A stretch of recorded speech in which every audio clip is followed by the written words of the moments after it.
Hello बच्चों। आरोह के काव्य खंड के पहले पाठ में हरिवंश राय बच्चन जी की दो रचनाएं दी गई हैं। पहली है एक कविता आत्म परिचय और दूसरा एक गीत है दिन जल्दी जल्दी ढलता है। आज हम इन दोनों रचनाओं के वस्तुनिष्ठ प्रश्न करने वाले हैं।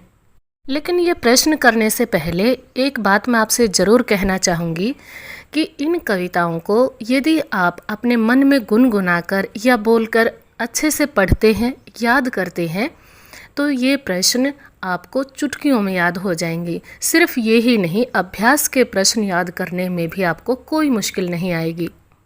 इसलिए आपसे रिक्वेस्ट है कि वो दोनों कविताएं ध्यान से पढ़ें और उनको याद करें। तो चलिए शुरू करते हैं इन कविताओं के एमसीक्यूज़।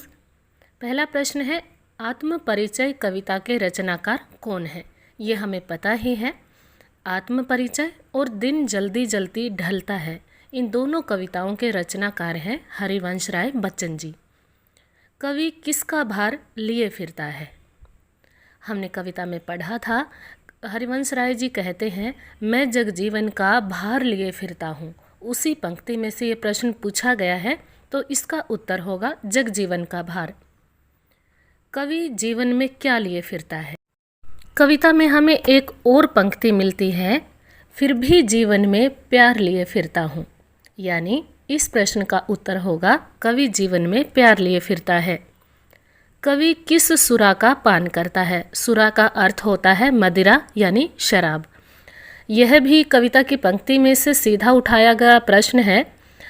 मैं स्नेह सुरा का पान किया करता हूँ। इस पंक्ति के अनुसार इस प्रश्न का उत्तर होगा स्नेह सुरा का पान। कवि कैसा संसार लिए फिरता है? कवि स्वप्नों का संसार लिए फिरता है। यह प्रश्न भी कविता की पंक्ति से सीधा उठाया गया है। कवि कहता है कविता में, मैं सपनों का संसार लिए फिरता हूँ। इसीलिए मैंने शुरू में ही आपसे बोला था कि कविता को ध्यान से अगर पढ़ेंगे, याद करेंगे तो प्रश्न अपने आप याद हो जाएंगे। अब देखते हैं छठा प्रश्न, कवि हृदय में क्या जलाकर दहा करता है? दहना मतलब जलना। कविता में पंक्ति आई थी जब हमने पढ़ा था, मैं जला हृदय में अग्नि दहा करता हूँ। वही प्रश्न ये पूछा गया है, तो इसका उत्तर होगा अग्नि।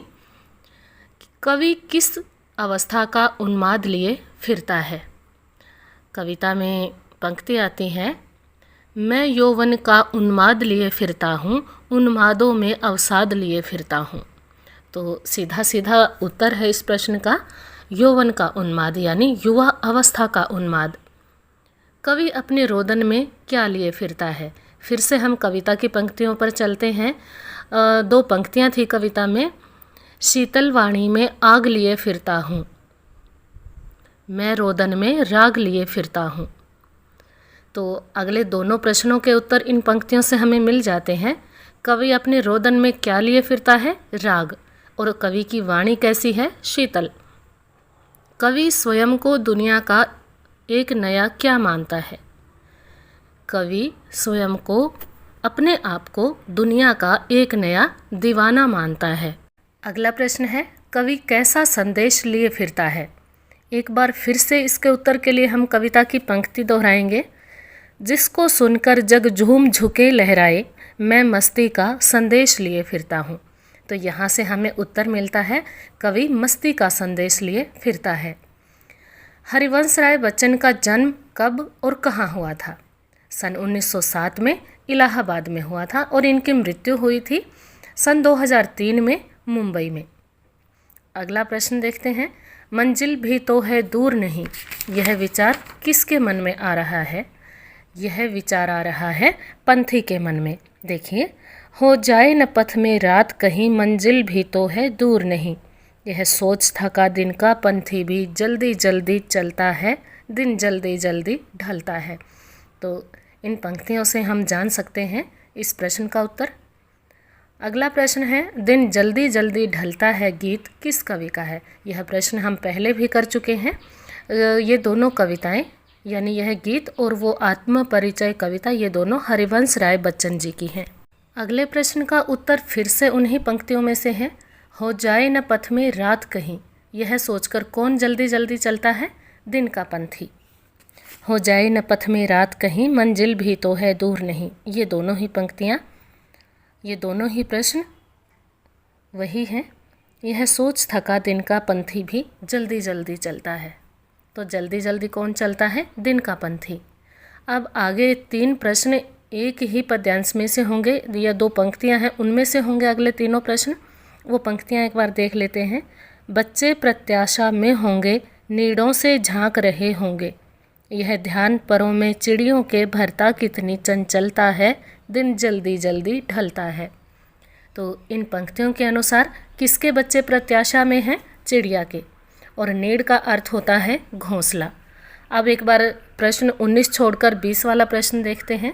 बच्चों की याद आते ही चिड़िया क्या करती है? तेज़ी से उड़ने लगती है, यानी उसके पर, उसके पंख और जल्दी चलने लगते हैं। अब देखते हैं प्रश्न 19।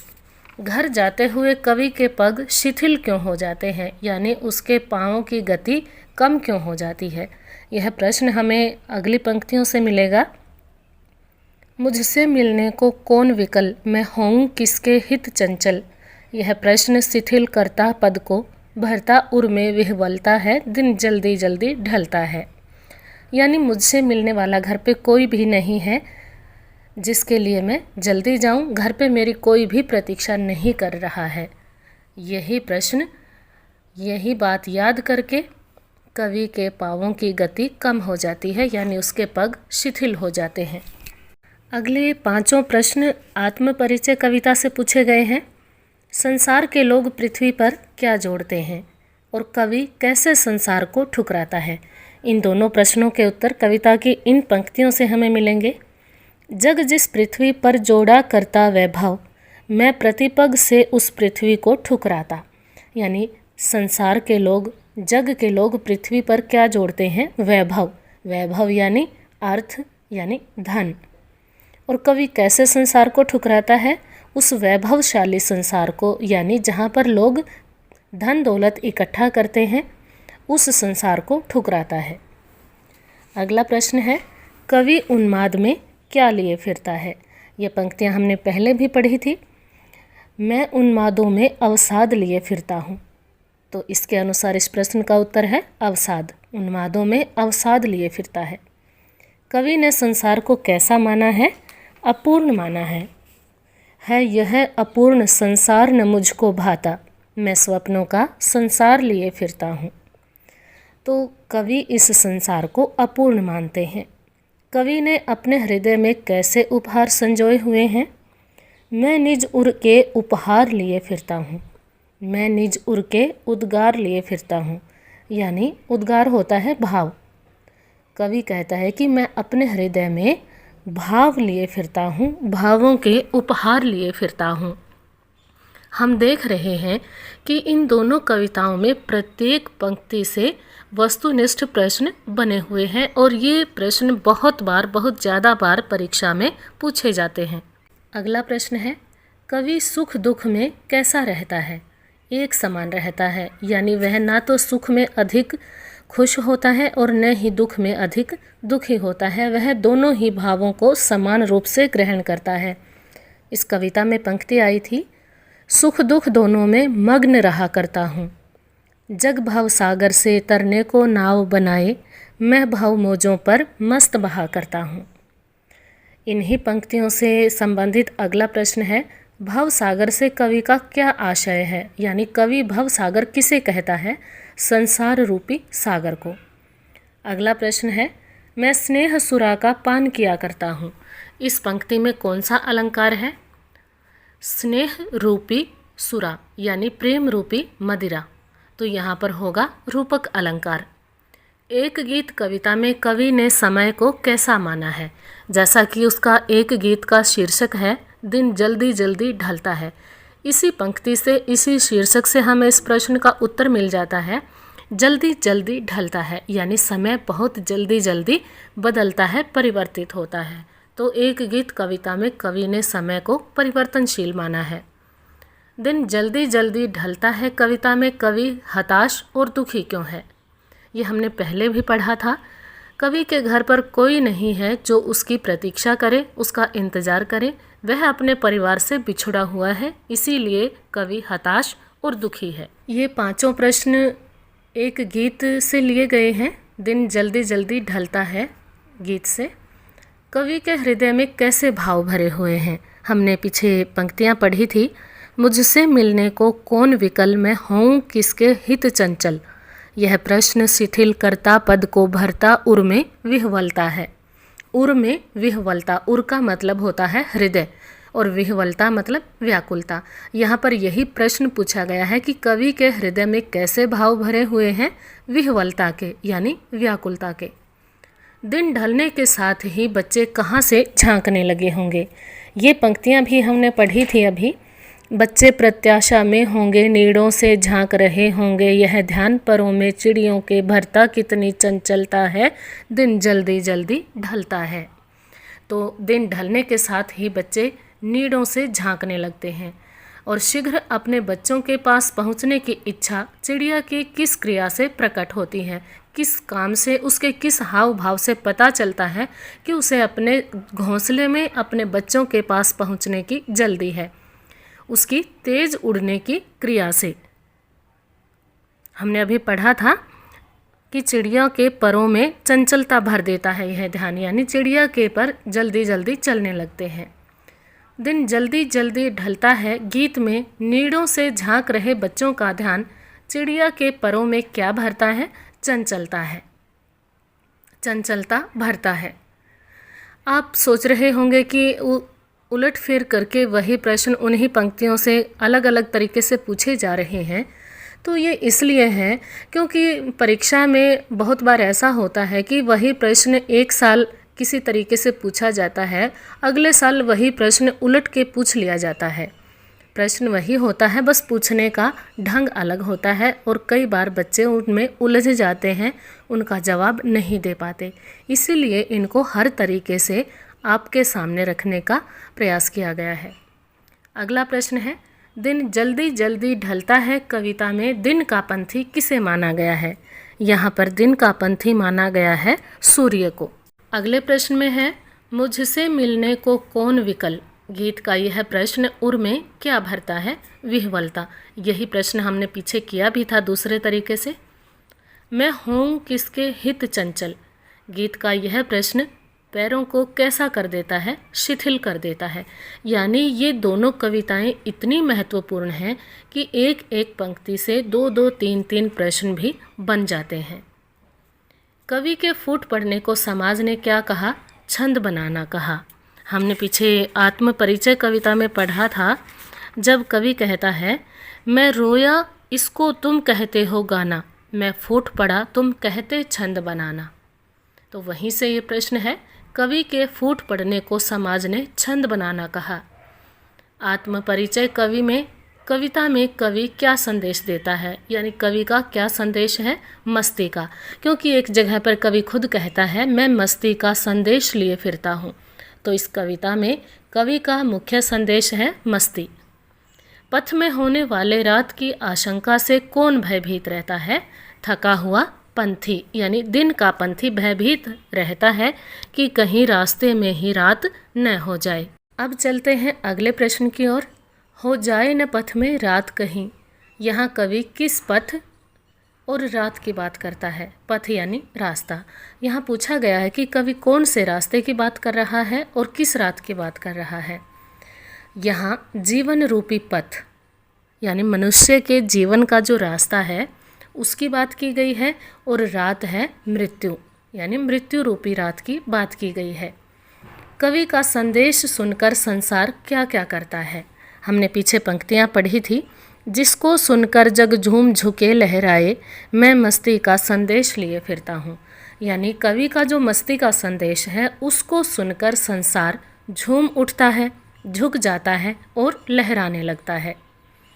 संसार कवि के रोने को क्या कहता है, ये भी हमने पढ़ी थी पंक्तियाँ। मैं रोया इसको तुम कहते हो गाना। यानी जब कवि रोता है तो संसार उसको गीत यानी गाना समझता है, और जब कवि फूट पड़ता है, यानी उसके मुख से बोल फूटने लगते हैं दुख के, तो संसार उसको छंद मानने लगता है। कवि संसार से क्या अपेक्षा करता है, यानी संसार से क्या उम्मीद करता है, कवि संसार से क्या चाहता है। पीछे हमने पंक्तियाँ पढ़ी थी कविता में, क्यों कवि कहकर संसार मुझे अपनाए, मैं दुनिया का हूँ एक नया दीवाना। यानी कवि चाहता है कि संसार उसे दुनिया का एक नया दीवाना कहे, उसे कवि न कहे। कवि किस खंडहर का भाग लिए हुए है। अब इन पंक्तियों को ध्यान से सुनना। हो जिस पर भूपों के प्रासाद निछावर, यानी जिस पर बड़े बड़े राजाओं के आलीशान महल भी नौछावर हो जाते हैं, मैं वह खंडहर का भाग लिए फिरता हूँ। मैं खंडहर का भाग लिए फिरता हूँ। खंडहर यानी प्रेम में टूटे हुए हृदय का भाग लिए फिरता हूँ। उस पर राजाओं के महल भी न्योछावर हो जाते हैं। मैं और जग और कहाँ का नाता, इस पंक्ति के माध्यम से कवि किस पर और क्या व्यंग्य करता है। इस पंक्ति में कवि संसार पर व्यंग्य करता है, संसार पर ताना कसता है, क्योंकि इसी पंक्ति के माध्यम से हम देखते हैं दोबारा, मैं और, यानी मेरा व्यवहार अलग है, मेरे भाव अलग हैं। यहाँ पर और का मतलब है अलग, और जग और यह संसार अलग है, यानी इस संसार का व्यवहार अलग है। कहाँ का नाता, तो इस हिसाब से मेरा इस संसार से कोई नाता नहीं है। इसलिए हमने यहाँ पर देखा कि कवि संसार पर व्यंग्य करता है। कर यत्न मिटे सब सत्य किसी ने जाना। यहाँ पर कवि प्रश्न करता है कि प्रयास कर कर के सब मिट गए, सब चले गए इस संसार से, लेकिन क्या किसी ने सच को जाना है। इस पंक्ति के माध्यम से पूछा गया है कि कवि किस सत्य की बात करता है और कौन लोग यत्न करके मिट गए। कवि यहाँ पर परमात्मा के सत्य की, ईश्वर के सत्य की बात करता है। परमात्मा के सत्य को जानने के लिए बहुत से महान पुरुषों ने अनेक प्रयास किए, लेकिन किसी का भी प्रयास सफल नहीं हुआ और वे मृत्यु को प्राप्त हो गए। नादान वही है हाय जहाँ पर दाना, इस पंक्ति का क्या भाव है। इस पंक्ति में दो विपरीतार्थक शब्दों का प्रयोग किया गया है, नादान और दाना। नादान का अर्थ है नासमझ यानी मूर्ख, और दाना का अर्थ यहाँ पर है समझदार यानी विद्वान लोग। तो यहाँ पर इस पंक्ति का भाव है कि इस सृष्टि में, इस पृथ्वी पर जहाँ समझदार और विद्वान लोग रहते हैं, वहीं पर नासमझ और मूर्ख लोग भी रहते हैं। कवि संसार को मूर्ख क्यों कहता है।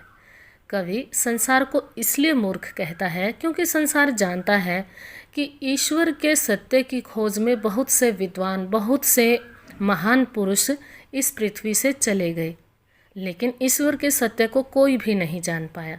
फिर भी मूर्ख संसार के लोग इसी सत्य को खोजने में लगे रहते हैं और अपना जीवन समाप्त कर देते हैं। पहले की भूलों से भी संसार ने कुछ नहीं सीखा है, इसीलिए कवि संसार को मूर्ख कहता है। कवि को किसकी याद रुलाती है और कैसे, इसके लिए हम कविता की पंक्ति देखते हैं। जो मुझको बाहर हंसा रुलाती भीतर, मैं हाय किसी की याद लिए फिरता हूँ।